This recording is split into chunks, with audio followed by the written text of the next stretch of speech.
Ang alamat ng saging. Noong unang panahon, isang magandang babae ang nagpakilala ng isang kakaibang lalaki. Ito ay isang engkanto. Masarap mangusap ang lalaki at maraming kwento. Nabiyag ang babae sa engkanto. Ipinagtapat naman ng engkanto na buhat siya sa lupain ng mga pangarap at hindi sila maaaring magkasama, gayunman umibig ang babae sa lalaki.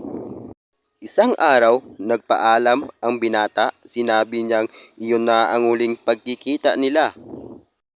Nang magpaalam ang engkanto, hindi na katiis ang babae. Ayaw niyang paalisin ang lalaki. Mahigpit niyang hinawakan ang kamay ng lalaki para huwag itong makaalis, pero nawala ang lalaki. At sa matinding pagkabigla ng babae, naiwan sa kanya ang kamay nito. Nalimtakutan ang babae. Dali-dali niyang ibinaon ang kamay sa isang bahagi ng bakuran. Kinaumagahan, dinalaw niya ang puok na pinagbaunan ng kamay. Napansin niyang isang halaman ang tumutubo.